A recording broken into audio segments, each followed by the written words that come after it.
सर्वमंगल मांगले शिवे स्वार्थ साधिके शरण्ये त्र्यंबके गौरी नारायणे नमस्तुते। जय माता दी दोस्तों। माता रानी आप और आपके परिवार पर अपनी असीम कृपा बनाए रखे। दोस्तों, आज हम नवरात्रि के दूसरे दिन माँ ब्रह्मचारिणी की कथा लेकर आए हैं। दोस्तों, आज नवरात्रि का दूसरा दिन है। आज के दिन माता ब्रह्मचारिणी की व्रत तथा कथा का श्रवण करने से लंबी आयु का आशीर्वाद प्राप्त होता है। श्रवणकर्ता को सभी प्रकार के सुख प्राप्त होते हैं और कार्यों में सफलता मिलती है। व्यक्ति को लक्ष्य की प्राप्ति होती है।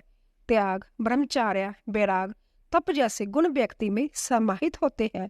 तो आज मैं सुना रही हूँ आपको माँ ब्रह्मचारिणी की बड़ी ही दुर्लभ तथा पुराणिक कथा। तो आप सभी भक्तगण इन कथाओं को बड़ी श्रद्धा तथा प्रसन्न चित्त मन से सुनिए। ब्रह्मचारिणी देवी का स्वरूप पूर्ण ज्योतिमय एवं अत्यंत भव्य है। उनके दाहिने हाथ में जप की माला और बाएं हाथ में कमंडल रहता है। अपने पूर्व जन्म में जब यह हिमालय की गर्भपुत्री के रूप में उत्पन्न हुई थी, तब नारद जी के उपदेश से उन्होंने भगवान शंकर जी को पति के रूप में प्राप्ति करने के लिए अत्यंत कठिन तपस्या की थी। इसी दुष्कर तपस्या के कारण इन्हें तपचारी अर्थात ब्रह्मचारिणी के नाम से अहित किया जाता है।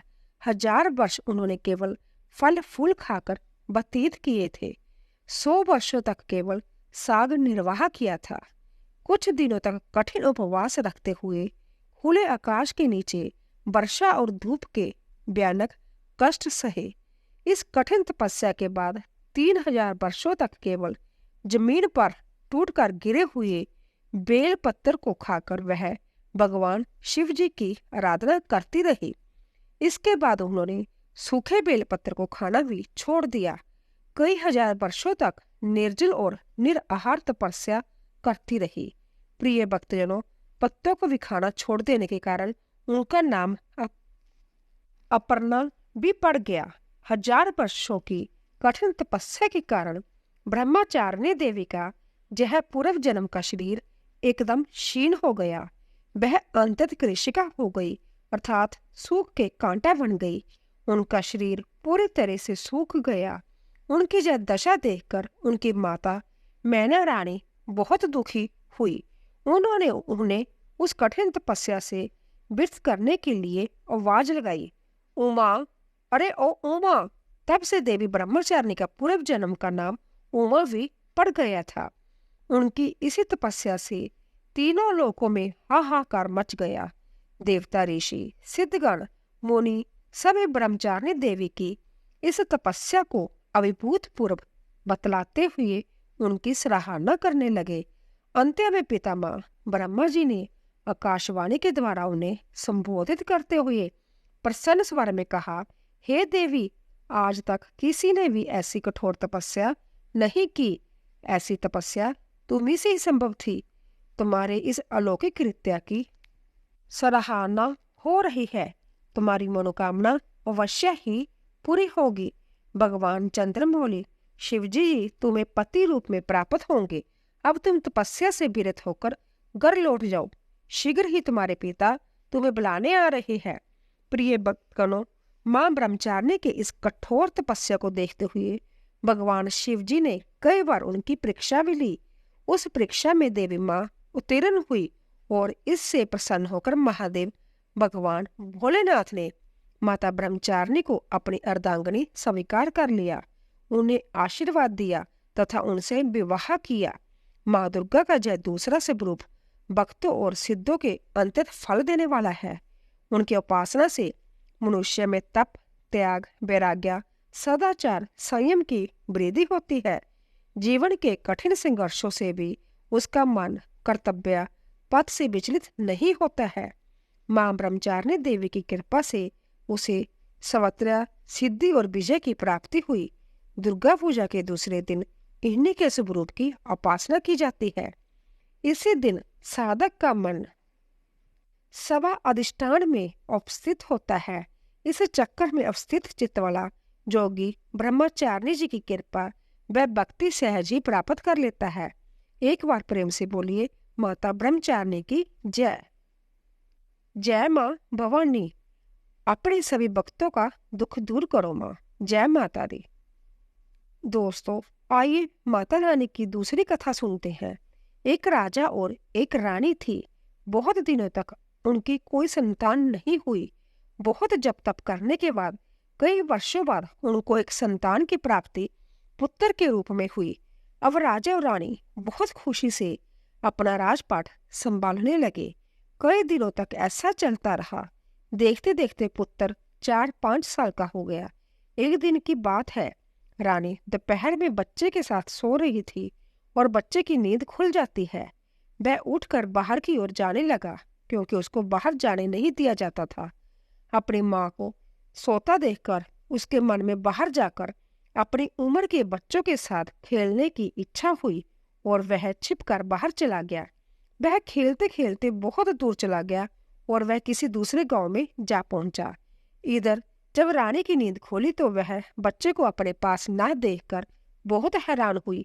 फिर बच्चे की खोज वीन शुरू की गई। बहुत प्रयास करने के बाद सफलता हासिल नहीं हुई, अर्थात बच्चा उनको नहीं मिला। अब राजा रानी फिर से दुखी हो गए। अब वह बच्चा उस गांव में एक ग्वाले के घर पहुंचा तो ग्वाली ने उससे पता पूछा कि हे पुत्र, तुम कहाँ से आए हो? तो वह बच्चा अपने बारे में कुछ बता नहीं सका, क्योंकि वह बड़ा छोटा था। उसको कुछ पता नहीं था। वह केवल बच्चों के साथ खेलते खेलते दूर चला गया था। तो ग्वाला ने अपनी पत्नी से कहा, जब यह बच्चा अपना नाम नहीं बता पा रहा है तो इसको अपने पास रख लो। जैसे तुम्हारे 2 बच्चे हैं वैसे ही यह तीसरा रहेगा। अब इधर वह बालक ग्वाला के बच्चों के साथ घुल मिलकर खेलने लगा और कुछ दिन बीत भी गए। एक दिन ग्वाला की नजर उस बच्चे के हाथ पर पड़ी तो वह देखता है कि उसके हाथ में किसी का नाम लिखा हुआ है।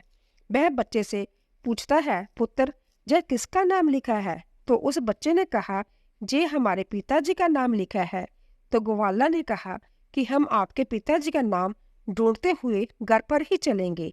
अब देखिए, इधर जब राजा शिकार पर निकल जाते हैं तो रानी रोज अपने बच्चे को इधर उधर ढूंढती है, क्योंकि माँ का हृदय था।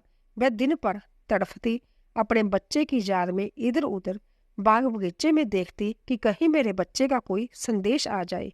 रानी यही सोचती कि इतने दिन बाद एक संतान हुई थी और मैंने लापरवाही में वह भी अपने हाथ से गंवा दी।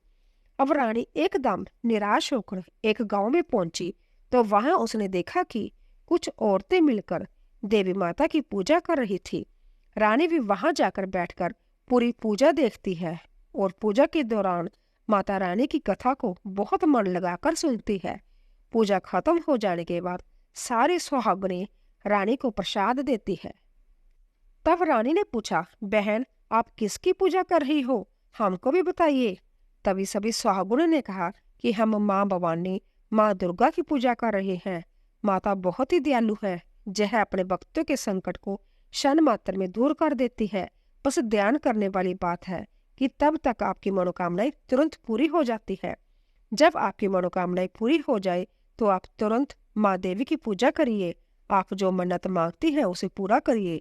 मनोकामना पूर्ण होने के बाद माता रानी की पूजा तुरंत ही कर लेनी चाहिए, उनको टालना नहीं चाहिए। तो रानी ने अपने मन में सोचा कि अगर माँ भवानी ने हमारा बच्चा सकुशल वापिस हमारे पास पहुंचाया तो हम भी इसी तरह से सभी सुहागनों के साथ माता रानी की पूजा करेंगे।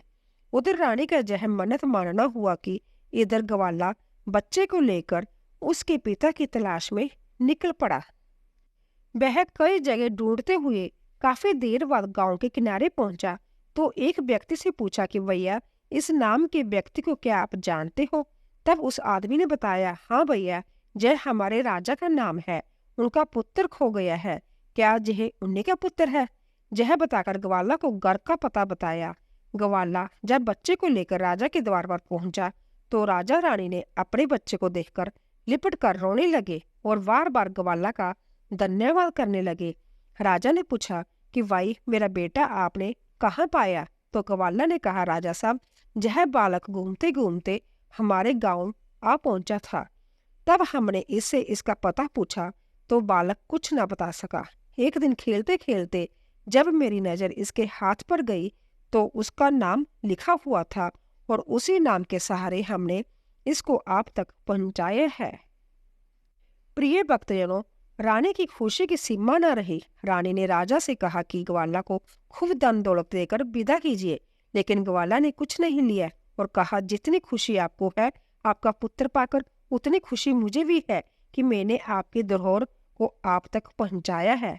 अंत में राजा ने ग्वाला को धन देकर विदा किया। अब रानी को जब तुरंत याद आया कि वह माता रानी की मन्नत मानी थी, उनकी पूजा करने का और नवरात्रि का व्रत करने का। रानी ने राजा से कहा, हमने माँ दुर्गा की मन्नत मांगी थी, हमें नवरात्रि का व्रत करना है, हम नवरात्रि का व्रत करेंगे। नगर के कुछ स्त्रियों को निमंत्रण दीजिए और तुरंत माँ भवानी की पूजा कीजिए। रानी ने तुरंत माता की पूजा करने वाली सारी सामग्री इकट्ठा करवाई। माता रानी की पूजा की सारी व्यवस्था की गई। सभी सागुनों ने मिलकर माता रानी की विधिवत पूजा की और माँ भवानी दुर्गा माता का गीत गाया। जिन सागुनों को माता रानी की कथा आ रही थी, उन्होंने माता रानी की कथा सुनाई और फिर अंत में सभी सागुनों ने मिलकर माता रानी की आरती की और उनसे प्रार्थना की कि हे माँ, जिस तरह आपने हमारे संकट को दूर किया है, ऐसे ही जो आपको याद करे आप उनके भी संकट को तुरंत दूर करना। हे माँ, आपका स्वभाव बड़ा ही दयालु है, बड़ा ही सहज, बड़ा ही कृपालु है। जय माता रानी। हे माँ भवानी, जिस प्रकार आपने रानी के बच्चे को वापस किया, उसकी गोद भरी, उसके जीवन में खुशियां लौटाई, उसी प्रकार सभी माताओं की गोद को हरा भरा रखना, सभी के घर में सुख समृद्धि लाना। जय माँ दुर्गे। तो दोस्तों, आशा करती हूँ कि आपको हमारी कथा अवश्य पसंद आई होगी। प्लीज जाने से पहले कमेंट बॉक्स में जय माता दी अवश्य लिखिए और जाने से पहले चैनल को सब्सक्राइब कीजिए, लाइक कीजिए और ज़्यादा से ज़्यादा शेयर कीजिए। आप सभी का धन्यवाद।